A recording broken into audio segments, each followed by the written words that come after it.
Hoy vamos a cerrar la primera temporada del podcast con broche de oro, pero también de plata y bronce, porque te voy a hablar de los Juegos Olímpicos. De lo que me he enterado, un podcast que te lleva a explorar lo inesperado en lo cotidiano, con Irene Hernández Borrás. El pasado jueves 25 de julio se dieron inicio a los Juegos de París 2024, un evento deportivo mundial que une atletas de todos los rincones del planeta.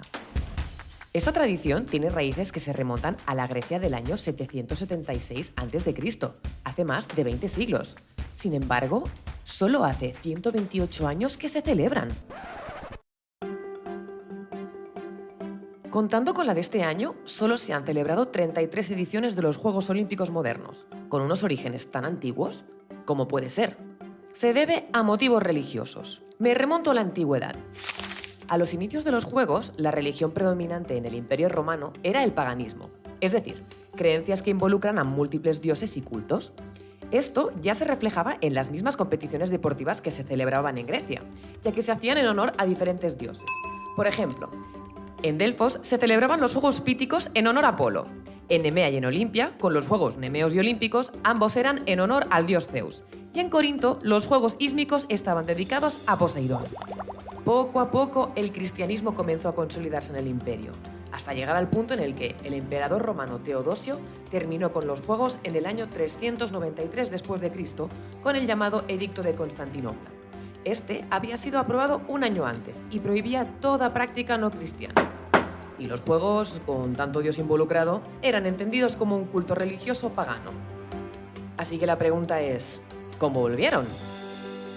Los llamados Juegos Olímpicos modernos fueron revividos en 1896 gracias a Pierre de Frédy, más conocido como Pierre Coubertin por ser el Barón de Coubertin.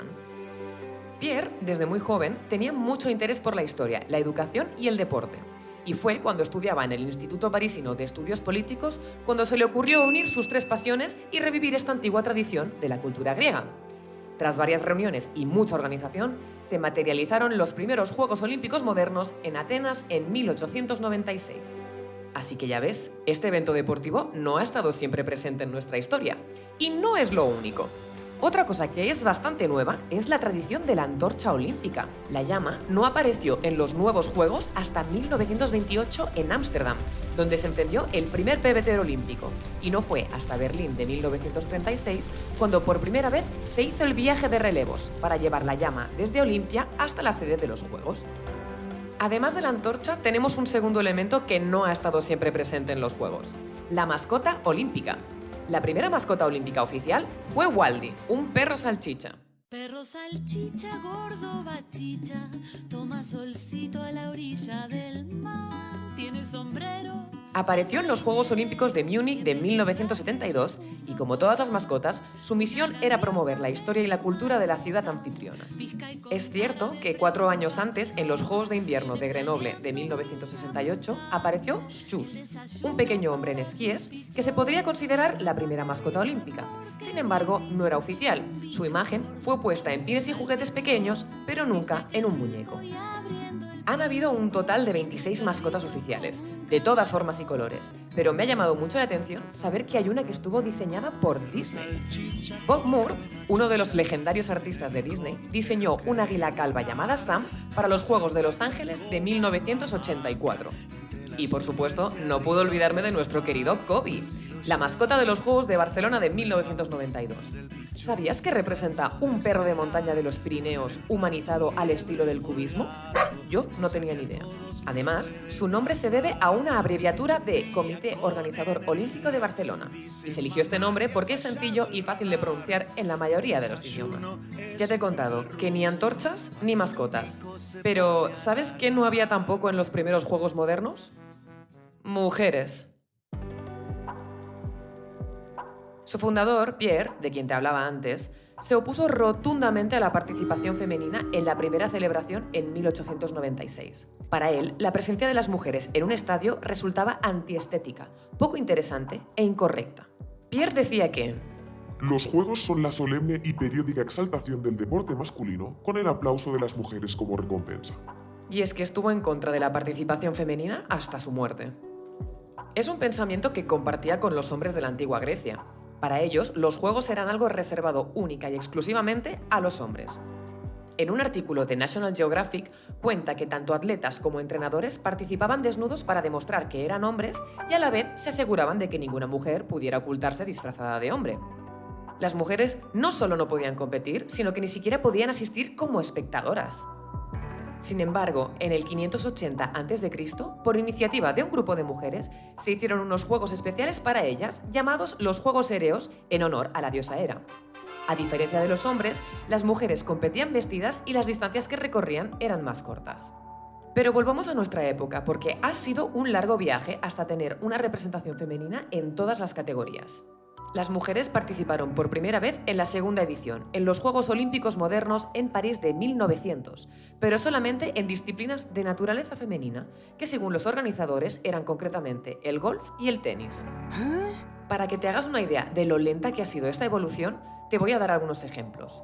En Ámsterdam 1928, las mujeres pudieron empezar a medirse en disciplinas como el atletismo, la gimnasia o la esgrima. En Barcelona 1992 compitieron por primera vez en judo. En Sydney 2000 se estrenaron en halterofilia y en Atenas 2004 en lucha libre. No fue hasta 2012, en los Juegos de Londres, que por primera vez en toda la historia las mujeres pudieron competir en todas las categorías. De esto hace solo 12 años. Ahora, en los Juegos de París, serán los primeros con paridad total entre hombres y mujeres. Está previsto que participen 5.250 hombres y 5.250 mujeres este verano en la famosa ciudad francesa. De estos 10.500 participantes, solo unos pocos se llevarán una deseada medalla. En los Juegos modernos sabemos bien que son de oro, plata y bronce, pero si hubiéramos seguido copiando a nuestros ancestros, daríamos como premio vegetales. Por entonces, cada uno de los triunfadores se proclamaba como el mejor entre los griegos y recibía una corona vegetal hecha con las hojas del árbol consagrado a las diferentes divinidades que auspiciaban los Juegos. Por ejemplo, en Olimpia la corona estaba hecha de olivo, en Delfos era de laurel, en Nemea de apio fresco y en Corinto de apio seco. Pero por mucho que hayamos dejado los vegetales atrás, te tengo que admitir que hemos tenido unas cuantas medallas bastante singulares. Te he recopilado las que más me han llamado la atención. En los Juegos Olímpicos de San Luis 1904, los ganadores recibieron medallas de oro macizo, cosa que no ha ocurrido en ninguna otra edición. Las medallas de Londres 2012 fueron las más pesadas de la historia en ese momento, con un peso de alrededor de 400 gramos cada una.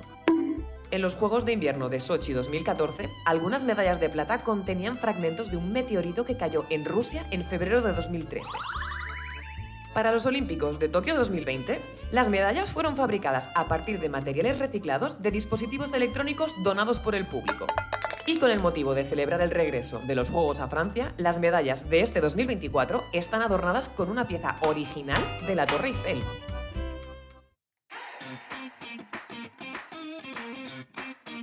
No te puedes perder los Juegos de este año, porque probablemente los comentaristas explicarán más curiosidades de este evento, pero sobre todo para poder disfrutar de los mejores deportistas a nivel mundial.